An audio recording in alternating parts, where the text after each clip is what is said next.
you side with whiteness, like at least you're not going to be treated like an immigrant. At least you're not going to be treated like Black people. And all of that is lies. And as long as we continue to do that, we all lose. Which side are you on? Which side are you on?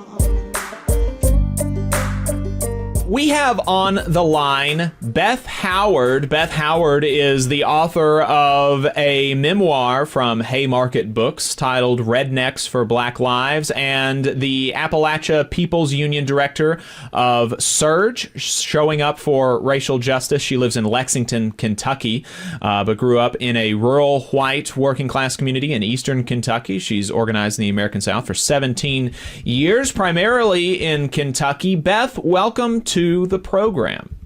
Hey, y'all. It's so good to be here. Thank you so much for having me.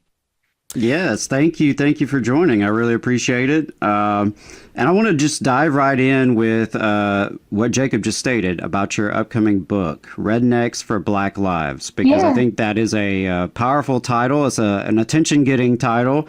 So can you tell us a little bit about what inspired you to write the book, what you hope readers will get away from it, and what motivated the title itself? Yeah, absolutely. So thank you all for having me. I'm excited to be here and to be talking to working class people and workers. And so, my name is Beth Howard, and I am in Kentucky. I'm a proud Appalachian Eastern Kentuckian. And I've been a longtime organizer in the South and also a writer. And so this book is a memoir. And so the full title is Rednecks for Black Lives, a story of working class solidarity from a coal miner's daughter. And it's my story about how a working class white woman in rural Appalachia goes through a transformation around race and class to seeing my shared interest in fighting for racial and economic justice as a white woman.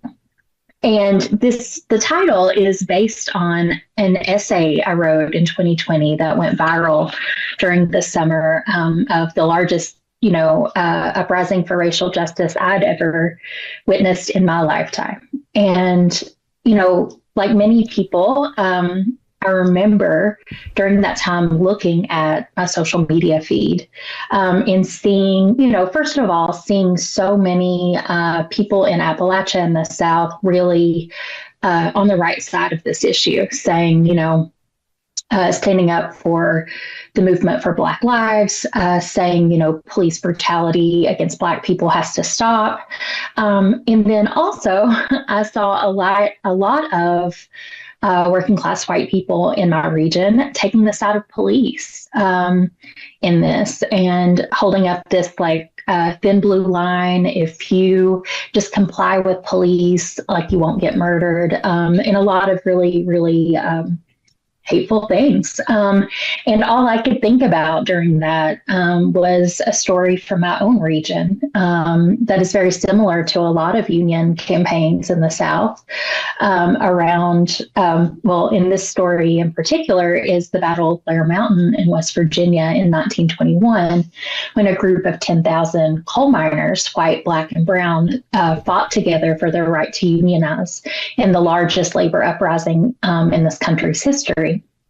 And, I thought about how all of those working class white coal miners, fought alongside immigrants and Black miners for their rights as workers and their right to unionize. And it was hard to see this kind of turn in so many, I think, really good-hearted, well-meaning white people in my region. And I just thought, when did we start siding with cops over other workers, right? And how can we start to see our shared interest in standing in this moment of really important solidarity to be visible with other working class people on this issue? And so I stayed, I kept thinking, somebody needs to say something, somebody from the region needs to say something to kind of remind us of our ancestry and call us into our best selves. And I kept waiting and waiting. And then I was like, maybe I'm the person who should say something. So I worked on an essay that been, for days. And if you're a writer, you kind of know uh, what I kind of was going through of like writing draft after draft that I was like, this just ain't it. This is not good. This is not the thing. And, I was kind of workshopping different titles, like what's a slogan or what's a way into this. And then, a colleague said, what about Rednecks for Black Lives? And I was like, that's it. And so I stayed up all night writing this essay. And I think it really struck a chord. And so here I am, 5 years later, about to put out this book, which is, it starts from that premise of like, what can a working class white person understand about themselves, and start to connect the dots around class in this country so that we can start to see, not just see, but also actively side in every way possible with Black people, with immigrants, with trans people right now, instead of white people who are billionaires who don't have our best interest at heart just because they're white. Yeah. Beth, I wanted to say that this really touches on the long history of solidarity, between Black and white workers in the South, and not just Black and white, but multiracial, multigender. There's a long tradition of this kind of diverse solidarity in the South. But, as you said, there's also this long history of division. So what are some of those lessons from the past that you've been looking at that you think are relevant for labor organizers today in terms of building this sort of diverse people power? Yeah, absolutely. I think studying any of the labor movements in Appalachia, in my region, especially the United Mountain Workers of America, in my own state, in Harlan County, there were some of the fiercest, bloodiest labor battles in our country's history as well. And so sometimes I like to just watch Harlan County, USA, and look at and watch this very real story of working class people. And again, it was a majority white place, and also it was multiracial effort of these people coming together to, fight for each other against an authoritarian system, right? That, our government has always been in the pocket or aligned with big coal companies and, money holder, the ruling class. And they have always weaponized police and, the government, through really corrupt policies and politicians to make sure that workers don't rise up and they don't unionize. And so in this time where things feel so very bleak and feel really difficult, I also think about how this is an opportunity to organize. And so, I love looking through old books and history books, and also watching documentary films. And so, Harlan County, USA is one, the film Mate one. And then there's a really beautiful documentary about the mine wars in West Virginia that I think came out through PBS. I also just think about all of the CIO organizing and the Wobblies at this time where, we were seeing so much wealth inequality. And then to take that, whatever that wealth gap was, and it's so much bigger now, right? It's huge. And I also think about people, I'm a white woman here in the South. And I also think about Ann and Carl Braden, who were Kentuckians. And I've been talking about them and thinking about them a lot. Ann Braden was a Southern woman from Alabama, actually. She was born in Louisville, grew up in Alabama in Anniston, and then moved back to Louisville. And she met Carl Braden, who was a radical trade unionist. They were both journalists and kind of committed to telling stories about the Jim Crow South, and showing the brutality, and also to lift up labor struggles. She really talked to white women a lot about what it meant when we were siding with whiteness, and especially being weaponized to encourage and protect violence from the Klan and from white supremacists onto Black men and Black people in general. And she was part of the Student Nonviolent Coordinating Committee, which, was the civil rights movement in the South. And so there were a group of people like Anne, like Carl Braden, like Bob Zellner, who I believe is from Alabama, who were, told by SNCC at one point to, we love having you here. You're our siblings in the struggle. And actually racism is happening in white communities, right? The Klan is recruiting from white people. And so we want you to go organize other white people. And so I feel like I'm also kind of in that ancestry and lineage of white Southerners, white working class people who are trying to organize my people away from the far right and away from siding with billionaires at the expense of all working class people. And so I also like to read those stories about what it was like in the 60s in the Jim Crow South and before that, right? And all of those generations of people who were fighting against authoritarianism in some of the toughest conditions.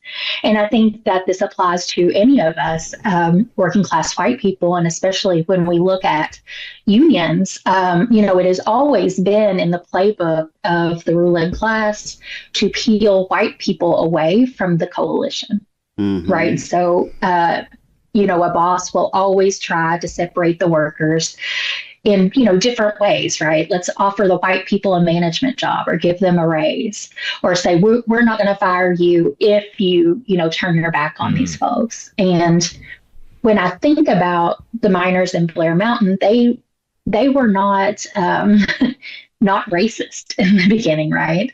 The coal operators at that time, and there's one in particular that is really interesting to read about. His name was Justice Collins. They separated the miners into segregated housing. And so he called it a judicious mixture, where he would take a third of the white miners, a third of Black miners, a third immigrant miners, and put them in separate housing and find every way that they could to stir up conflict between them. And the good organizers of the United Mine Workers of America and the Wobblies came in and were able to bring them together, despite those differences. And they became a powerful unionized force, because the ruling class knows that if they keep us fighting each other, then they can win. And so we have to know that as white people, they're always going to offer us some cookie, right? Here's a little bit more safety, right? If you side with whiteness, if you protect, the part of you that is white, like at least you're not going to be treated like an immigrant. At least you're not going to be treated like Black people, right? And all of that is lies. And as long as we continue to do that, we all lose. Hey, 5 seconds. Just wanted to say that this is only possible because of our donors. If you want to see more of this, then consider donating yourself at tvlr.fm/donate.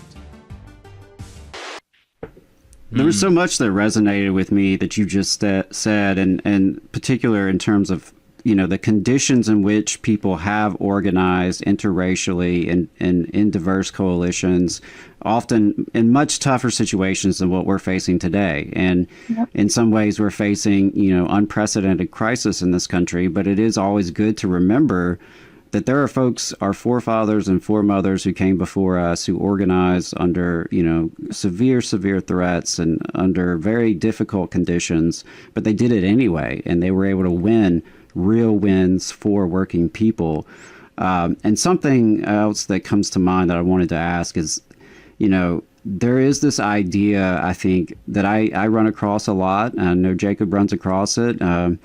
There's this idea that like rural white Southern folks are kind of a lost cause. If you're looking for more progressive policies, more inclusive policies, however you want to frame that, the average rural, particularly rural, but, Southern white folks are just a lost cause. They're all reactionary. You can't reach them, that sort of thing. And obviously we don't agree with that assessment, or we wouldn't do what we do.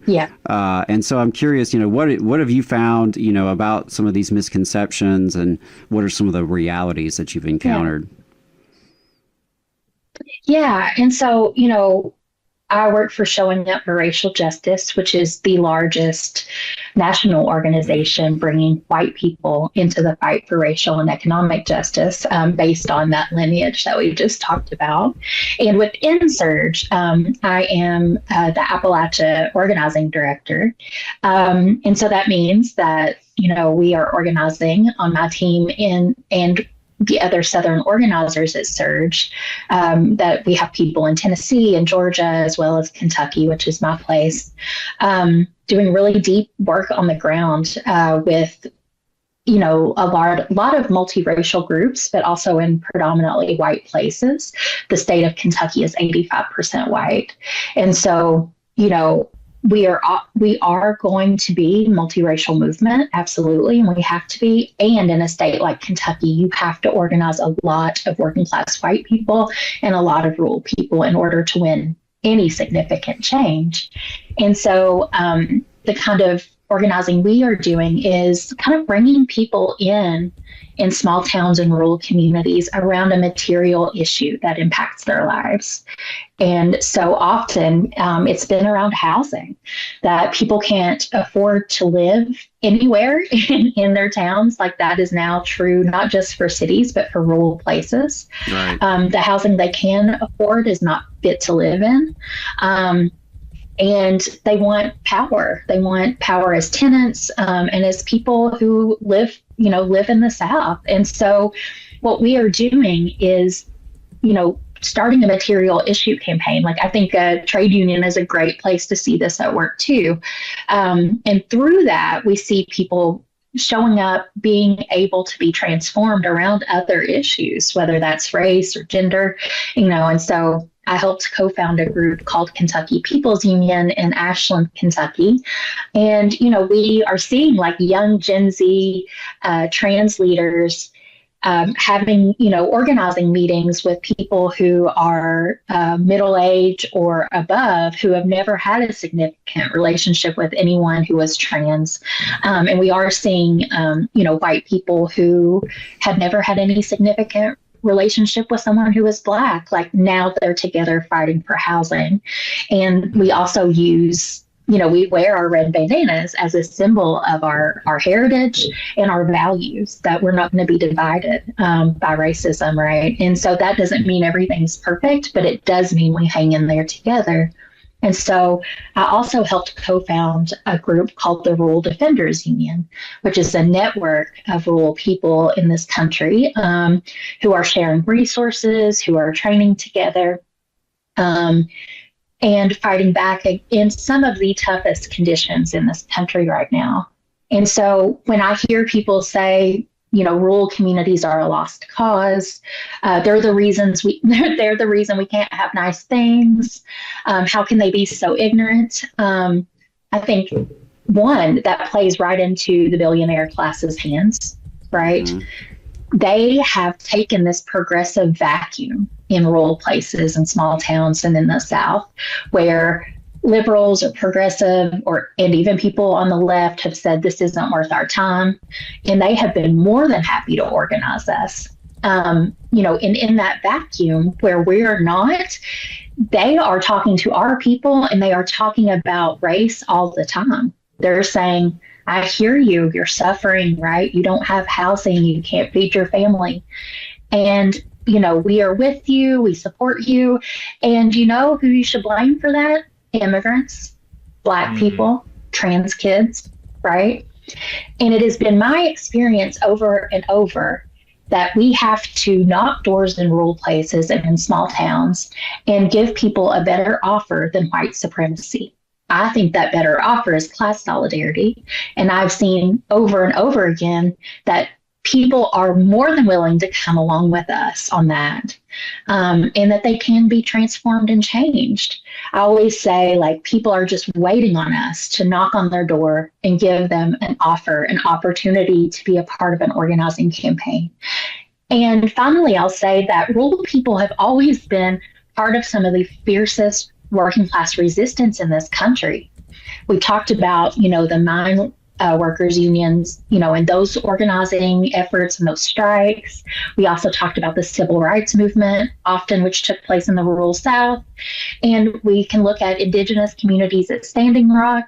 We can also talk about after Reconstruction, a lot of free states, that were organizing in rural places, who were saying, we don't want to do this, right? We don't want to be a part of this. And so I think it's at the detriment of all of us who want a better world to disregard and write off rural people. Yeah, absolutely. I couldn't agree more. And, I think a lot of folks in the labor movement, many labor unions right now are wrestling with, how to talk about race and class in a way that does build solidarity rather than division. And so I'm just curious, what would you say to labor organizers and labor leaders who are wrestling with this within their own membership? Yeah, absolutely. It's not easy. I think that every time that I get asked to speak somewhere, I'll usually have someone in the audience be like, how do I talk to this person who is very racist, and how can I move them? I'm sorry, these earpods keep coming out. And my advice is always to ask a lot of questions, like help walk them through their thoughts and their reasoning for why and how they feel the way that they feel, opposed to telling them that they're wrong, or trying to point it out to them. Like, when we're knocking doors about housing, for example, it's like, and if someone says, my immigrant neighbor is the reason that my rent is so high, then it's like, is that your immigrant neighbor? Are they setting, your rent? Or is that the landlord, right? Like those kinds of good organizing questions that I think, good union organizers are training in all the time. And I think when we're talking about whiteness and race, that the dominant way of talking about that for years was kind of around this white privilege frame. And I really am pushing us away from that, me and a lot of other people, because I don't think it's effective. White privilege is real and it can be deadly, and it's not strategic. That's a really hard sell when you're knocking on doors in a trailer park in Eastern Kentucky, and you're telling someone. You mean to tell me that telling folks they have it too good is not an effective strategy? I'm telling you, right? Shocking. Wow, that's crazy. We're learning some stuff on the show today, folks. And so, we're at SURJ really trying to use a shared interest framework, right? Instead of telling, very struggling white people, economically struggling white people, that they have to give up something to do this kind of work. It's instead like, how do we come together for the things that we all want? And we actually have something to gain in this, right? Working in solidarity with other working class people across race, often people will ask me like, well, what did you have to give up for, to do this work, and what have you lost? And I think for some people, they probably do lose relationships. I've been fortunate that has not been the case for me. In my case, it's only overwhelmingly opened my life up to more relationships, to winning, actual material changes in the world. So. Yes, absolutely. And, something that is on my mind is how there's usually a divide, I think, between these national progressive organizations and national forces and the realities of working class organizing here in the South. What do you think people outside the region maybe misunderstand or aren't clear about when it comes to building power down here?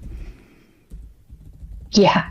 My colleague Stephen Smith and I, who are co-founders of the Rural Defenders Union, alongside Sean Sebastian with Rural Organizing, Kate Hess-Pace with Hoosier Action, and Chris Battle with Taproot Earth. One of the things that we just wrote about and spoke about on a podcast with Convergence Magazine is that kind of the reality that many places in the South have been living under authoritarianism for years now. And then, generationally, if we look at the Jim Crow South, right, and chattel slavery, we can look very directly at how, Nazi Germany was inspired by the Jim Crow South. It's not like Nazism is something that happened in Europe and then people are bringing it here. This was homegrown in the South. And so we really want people to think about the conditions that people are already living in. If I think about my state of Kentucky, we are so gerrymandered. Votes are so suppressed. I don't see our elections as being fair, and they haven't been in generations. Also, we have some of the harshest anti-trans laws in the entire country. And also, we are, I think, the fifth poorest state in the nation, and it is now illegal to sleep outdoors, right? Being unhoused is now criminalized. And so I could go on and on and on, and when we think about those conditions, people have been living and working in authoritarian conditions, incredibly oppressive conditions, and they've still been organizing. And so now the entire country is kind of experiencing what we have been living through here. And, I am not under any illusion that things will get worse for us. And that is terrifying. And also, I think we have a lot to teach the rest of the country about how to organize in these conditions. And so I think we're often treated as ignorant or, backwards and not knowing things, and people in cities need to train us and tell us and teach us. And I'm like, you all have a lot to learn from us here. And what, I really also hope people think about is, when are we as a left, as progressives, liberals, right? When are any of these forces, center left, going to take it seriously about investing in the South and in organizing in rural places and small town? Because our opponents take it very seriously. They have been dead serious about it. We are the ones not contending. And I think here what organizing looks like in these conditions, we talked a lot about in our article and on the podcast is like, we often are like, I was always trained to be like, let's do lobby meetings for, go to these corrupt legislators and try to make our case to them and see if we can move them, or let's have a rally and let's have a protest. And I think those same tactics are more and more not working in the kind of context that we're in. And so I think we have to be creative, and I see rural communities doing that, right? Like, instead of trying to appeal to these in power, let's try and replace them. Let's take their offices from them. Their elected offices. Let's run our own people. Let's, one of the examples Stephen gave was like a national funding group saying, here's this like millions of dollars for this ad campaign around abortion rights. And the organizer was like, for that, we could buy radio stations, Yeah. Like, let's do that. Let's purchase the local radio stations. Let's fight for housing in a way that is really, rooted in people power and creating the systems that we need to live in. And so anyway, I think that rural people really offer a lot to the rest of the country about this. Yeah, I couldn't agree more, Beth. And also, you definitely have at least two fans here of purchasing radio stations. We absolutely believe in the power of radio. Oh, hell yes. We know, yeah. We know, like you were saying, that the other side has been organizing and speaking to folks in these communities for a long time. Yes. And if you turn on the radio dial, most of what you hear is reactionary garbage that is, divide and conquer. Yes. And so that's why we do what we do. And yeah, really appreciate that point. And I'll just wrap up with saying, was there, do you have any final words or any, thoughts about why labor folks should take this work seriously, but also why folks outside of labor should be engaging with us, and how this all connects. Absolutely. Yeah, I think, for those of us who are white, in trade unions, union organizers, members, again, like kind of inoculating ourselves and each other against the ways that those in power use whiteness to pull us away from our working class siblings. And how can we right now show up in deep solidarity, just the way that others will show up for us, right? And that is really the only way we are going to get out of this. And that historically, it has been the only way that workers have been able to get out of this. And so I really take that upon myself to organize my own people towards that and away from white supremacy, that there's no safety and security, and that, this kind of work is the most rewarding personally, but also materially for all of us. And then I would also say that, community organizing. Our group in Eastern Kentucky is called the Kentucky People's Union, and we're a community of, group of working class people, but we are trying to operate and think of ourselves as a union outside of a traditional trade union, but how can we be a group of working class people that are a powerful force? And I think that's similar to the tenant movement, right? A different container and different power dynamics. And so when we're thinking about a general strike in 2028, or any of the ways that labor is putting themselves on the line right now, I think about a successful strike having the community organized, supporting and putting ourselves on the line with workers. And so I think there's a large part of rural people, community groups, tenants that want to do that. We're thinking in our circles, how can we contribute to a general strike, right? And how can we work alongside workers?